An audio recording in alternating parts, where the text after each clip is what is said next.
شهر رمضان الذي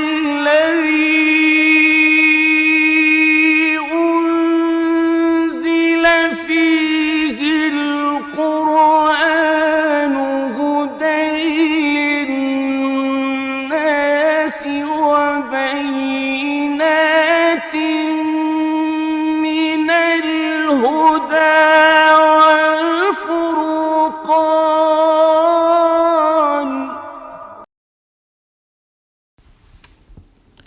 Toutes les louanges appartiennent à Allah, Seigneur des univers, celui en qui nous implorons le secours.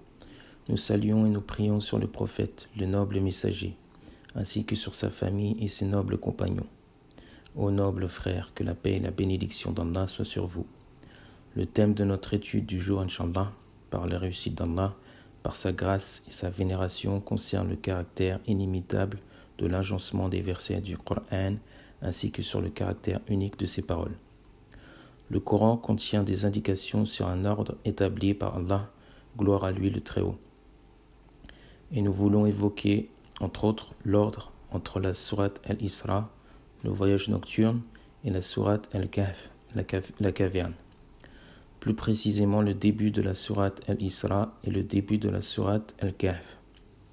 Le début de la sourate Al-Isra commence par le mot Subhana, et la sourate Al-Kahf commence par le mot Al-Hamd. Quel est le sens voulu du rapport entre la parole d'Allah lorsqu'il dit « Gloire et pureté à celui qui de nuit fit voyager son serviteur » au début de Surat Al-Isra, et lorsqu'il dit au début de Surat Al-Kahf « Louange à Allah qui a fait descendre sur son serviteur Mohammed le livre ». Et le mot « Subhana », comme on dit les gens de science, c'est la perfection qui appartient à Allah. Gloire à lui le Très-Haut, c'est sa pureté. Le fait qu'il soit dénué de toute description liée aux imperfections. Il possède la perfection, c'est pour cela que nous disons Subhana, la pureté, la perfection pour Allah. Puis nous disons Al-Hamd. Al-Hamd ne qualifie que les choses complètes, entières. À partir de là, nous savons qu'une personne connaît parfaitement une chose qu'après lui avoir enlevé un manquement. Et lorsque tu t'es assuré que cette chose n'avait plus aucun manquement, tu as bien cerné cette chose de manière parfaite en toute vérité. Et lorsque tu connais une chose et que tu n'es pas sûr que cette chose possède un manquement ou pas, alors cette connaissance est basée sur un doute, un défaut.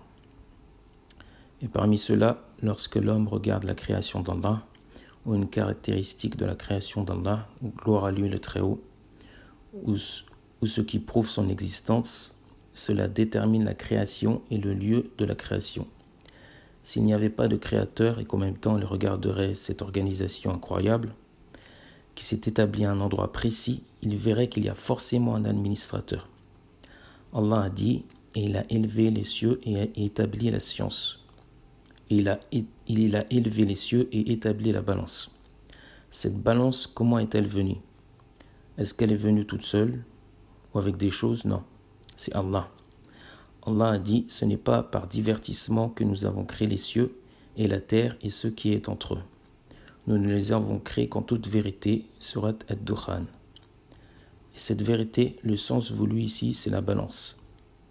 Et lorsque l'homme médite sur ce qu'a dit Allah, sur cet agencement, cet ordre lui apparaît clairement. Et cet ordre mène à la perfection. Et le savant, celui qui cherche et qui scrute dans toutes les sciences, il lui incombe de coordonner cette science, c'est-à-dire la mettre en ordre, l'affermir. Il faut qu'il y ajoute des preuves car il s'agit d'une science. Et l'ignorance contient des erreurs, des doutes. Il n'y a pas d'ordre établi dans l'ignorance. Tandis que la science indique sur le fait que nous affirmons que le Coran contient une science, un ordre bien établi et des choses qui mènent à des vérités. Et à partir de là, nous avons pleinement compris qu'il s'agit là d'un acte complet bien établi. Et Allah a commencé Surat Al-Isra par le mot Subhana, la pureté, c'est-à-dire qu'Allah ne possède aucun défaut lui-même et ainsi que sur ses créations. Allah a dit, ce n'est pas par divertissement que nous avons créé les cieux et la terre. En effet, mais par un agencement incroyable. Puis il dit après cela au début de Surat Al-Kahf, Alhamdulillah, c'est-à-dire l'accomplissement d'une chose de façon complète. Allah a dit, louange à Allah qui a fait descendre sur son serviteur le livre.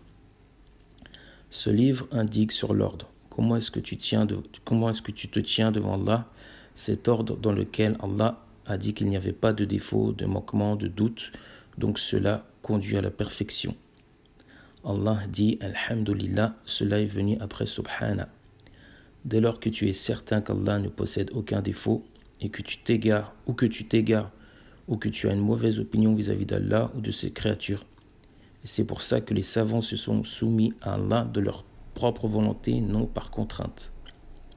Lorsqu'ils ont découvert à travers la création d'Allah ce qui montrait sa puissance et sa science parfaite, ils disent gloire et louange à toi. Tu n'as pas créé cela vainement, gloire et louange à toi. Pourquoi ce mot Subhana?